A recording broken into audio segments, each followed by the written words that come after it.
Hello everyone, Joe Neat here, Sea of Thieves executive producer with another weekly dev update. And this week we've got a special guest. Oh, look who we have here. It's Louise O'Connor, executive producer of Everwild. Hey Joe, how are you doing? I'm very good. Good This is hear. exciting, isn't it? This Little is bit. unique.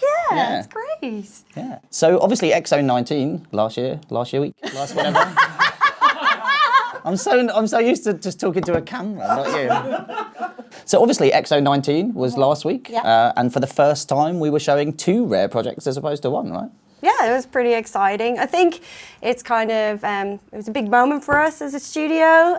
Kind of reminded me of when we announced Sea of Thieves. Yeah. Because we had Rare Replay that year and then we surprised everybody with Sea of Thieves and that was like, I was like super proud then. But right now, this time at XO, being there representing Everwild, seeing the reaction to Sea of Thieves and what we're talking about in the future. And Battletoads as well, that was there. As well, It's amazing. What a great time to be at Rare. It's crazy, isn't it? It was for me as well. So obviously I was away on holiday, but you were very, very missed. I know. It was very sad. But to actually be watching it kind of remotely as well and being almost just a part of the community, being a fan, and to knowing we were going to be kind of unveiling this new project and that you were going to be going and presenting for the first time, it was super exciting for me to be able to watch that and to kind of to see the excitement and to see the excitement back at the studio as well. Yeah, it was amazing. With the kind of event that we had the day after. Yeah. So it's just a really exciting time for Rare, I think. Yeah, it's pretty cool. 2 executive producers working on 2 separate projects with 2 separate teams. Yeah. And the Everwild team's been going on for a while now. And so our kind of the future of Sea of Thieves is as kind of big and bright as ever in terms of the investment and the excitement and just we're all in on Sea of Thieves. And really, like, this is kind of Rare taking a step forward and becoming this 2-project studio, right? Yeah. And like you mentioned, you and I working closely together, sharing information, sharing kind of like learnings of what we've been doing and how we've grown and how that can kind of influence the future for Everwild. But it's such an exciting time for the studio, right? And with the teams and just, you know, everyone kind of sharing that excitement from XO19. Yeah. So yeah, it's a huge moment for Rare, huge moment for both Sea of Thieves and Everwild, and we're just really excited. Yeah, go Rare. Cool, exciting time. Wait, I do have a gift for you. Do you? Amazing. It's a plant, and you Thanks can call very it whatever you want. I can call it whatever I want. Call it Louise if you want to. I could. You look really excited at that prospect. I could.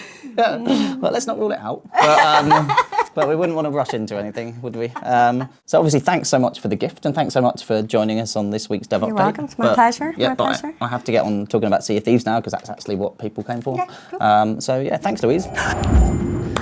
Well, that was something, wasn't it? But yeah, thanks to Louise for joining us. Like, again, really exciting time for just Rare as a whole coming out of XO19, and it was really cool to watch it. Just as someone at home, really, just kind of watching it as part of the community, really, really cool. And obviously, alongside Everwild, we talked about the Seabound Soul as part of that, which is going live today. So I'm going to talk us through everything that's in that, and there's a lot. So I'm going to hit as much as I can, but obviously the build notes will accompany this, and yeah, there's lots and lots of content in this week's. So where do we start? So yeah, to begin with, there's a new tool tail, which is the first tool tail we've released since the Shores of Gold that came as part of Anniversary. And so I'm not going to spoil too much about what this is, but basically if you go to Shipwreck Bay, that really kind of iconic island in the center of the map, then you go to the kind of the wrecked ship on there, the Black Witch, that's where you can trigger this tail, and you're going to kind of uncover the history of that shipwreck on Shipwreck Bay. So yeah, really, really cool tool tail, really looking forward to kind of, you know, seeing this first tail that we've released since the Anniversary edition. So yeah, really exciting part of the update. So fire is a new mechanic that we're introducing into the sandbox as well, and we're really excited about this. It's taken quite a long time to develop because the actual kind of fire touches everything in the world. So all of the ways that you'd expect it to kind of interact, it will. So it's introduced in the method of kind of fire bombs. So these are things you can find out in the world. You can use them as kind of weapons. So you can load them into your cannons, fire them against other ships. You can also throw them as well. So it's the first time we've kind of got thrown weapons in the Sea of Thieves. And again, it sets fire to different parts of the ship. It will set fire to people. So you can throw a bucket of water over someone to put them out, or they can jump into the sea, all of the ways you'd kind of expect effect. And you know, if water rises in your ship, it will put out the kind of the fire and stuff. So there's just all the ways that this kind of plays together is a lot of fun. And obviously it's not as fun for any of the wild animals in the world, because if they catch on fire, they will burn and they will become like cooked food, which is a nice mechanic. But we won't be setting fire to pets because of age ratings. So everyone, you'll be pleased to hear that your favourite little pet won't catch on fire and die. It's good news.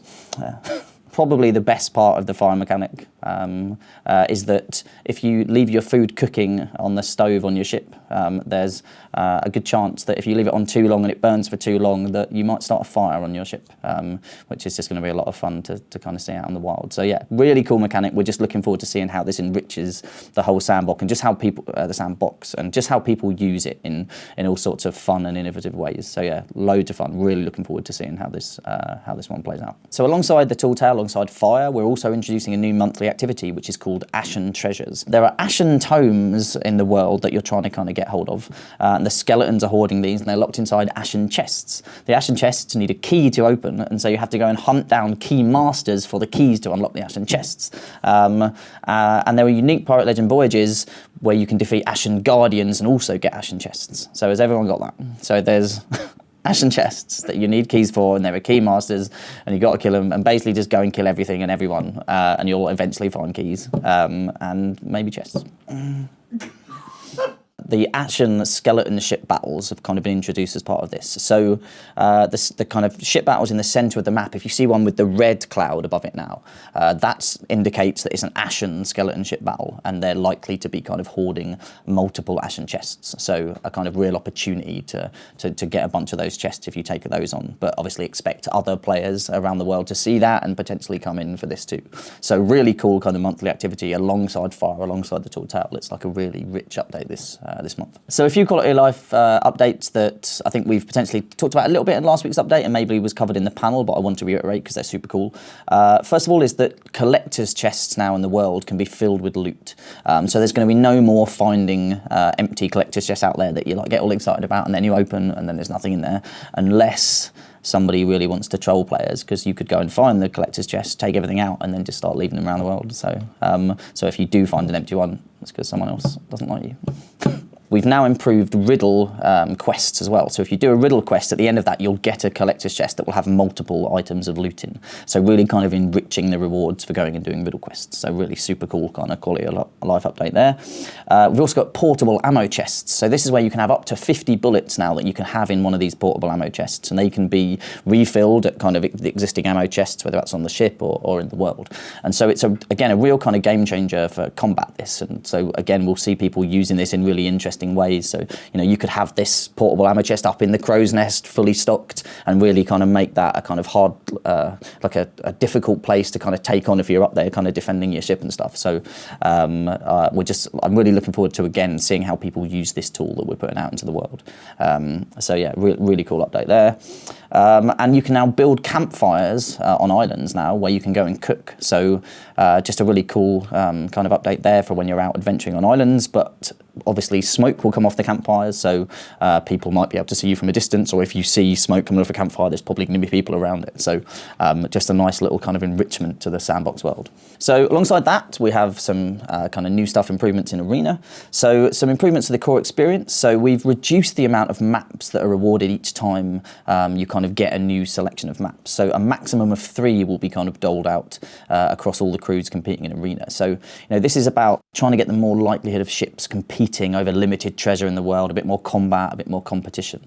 And firebombs are also going to be entering Arena at the same time as Adventure. So really looking forward to seeing how that kind of just changes the dynamic and makes it a bit more action-packed all up. There is also a ship customization chest now in Arena where you can customize the wheel, the cannons, the capstan, the figurehead. Obviously, we don't want you changing the kind of bigger, more visual stuff because we really want the distinction in terms of ship colors that you have in Arena. There's also increased Sea Dog reputation and rewards just generally when playing, so we've kind of dialed up the amount of rewards you get. And there's new cosmetics and combinations. I won't go into all the details about what they are, but they're in the build notes. But again, for really engaged Arena players, there's some really cool kind of new cosmetics and accommodations to go after. And finally, there's an option to matchmake with new rivals from the tavern. So if you're in the tavern, but you want to kind of maybe seek some new rivals to go and kind of matchmake up against in the arena, there's an option now that your crew can go and vote on. Once you get enough votes, that will put you into the matchmaking flow for another tavern. So we saw a lot of people come into the arena over the arena weekend where we doubled the rewards on offer. But we saw some matchmaking issues within that. That has now been addressed. So if anybody kind of played in and got a bit frustrated by really long kind of matchmaking times, we've now fixed that and addressed that. We've also got some new stuff coming into the Pirate Emporium. So first up, there's the Festival of Plenty cosmetics that I talked about a few weeks back, which is all about celebrating kind of Thanksgiving. So these are time limited for this month, but some really cool kind of fun kind of cosmetics around kind of instruments and things are coming in as part of that. So alongside the Thanksgiving cosmetics, we're also bringing in cockatoos and marmosets, so new parrot and monkey breeds. So you'll have seen these in their cursed form in the previous month, which have now gone because they were time limited, but now you can get these as kind of normal pets. There's also some new sovereign pet outfits, which are pretty swanky, so you can kind of kit your pet out in some really cool new cosmetics. And then we've got the Huntress ship collection, which is inspired by Perfect Dark. So again, some really cool new ship cosmetics. And there is a bunch of new emotes, again, too many to list here, but we've also got the multiple emote radial functionality now in this build. So you'll be able to select more than just your favorite 8 when you're kind of customizing your wheels. So we've had a lot of feedback about that, people really wanting that for the multiple kind of emotes that they've been getting. So that's everything coming in as part of the Pirate Emporium. A reminder as well that Fort of the Damned, which was our previous month's update, the Fort of the Damned itself is not going anywhere. It's still staying present in the game, and we've actually made a slight improvement here. So the Fort of the Damned key, which previously you could sometimes get lost, is now tracked on the map for everybody to see. So you're not going to lose it, but also other people are going to know where it is in the world. So we've made that kind of change and improvement. But yeah, so Fort of the Damned, it remains still going to be a super cool part of Sea of Thieves kind of moving forward. Another question we saw as well around now we're introducing fire, and with Fort of the Damned needing all those different colour flames, will you be able to get the fire flame from fire? So and the red flame, basically absolutely you will. That's not everything that's in the update. There's loads of stuff, loads of new kind of bug fixes, quality life improvements, a bunch of other things in there. So make sure you go and look through all of the build notes. But I think I've covered kind of all of the kind of top line stuff. But yeah, it's a really cool update, a really big update. Like we're really looking forward to kind of seeing this roll out and just seeing how everyone gets on with all the kind of new stuff that's in there. So yeah, really excited about this. Yeah, so I think that's it for this week. Again, had a lot to get through there. Really exciting week all up with XO19 and now with this release. So yeah, just exciting times for everyone really. So I'll see you on the seas. Cheers.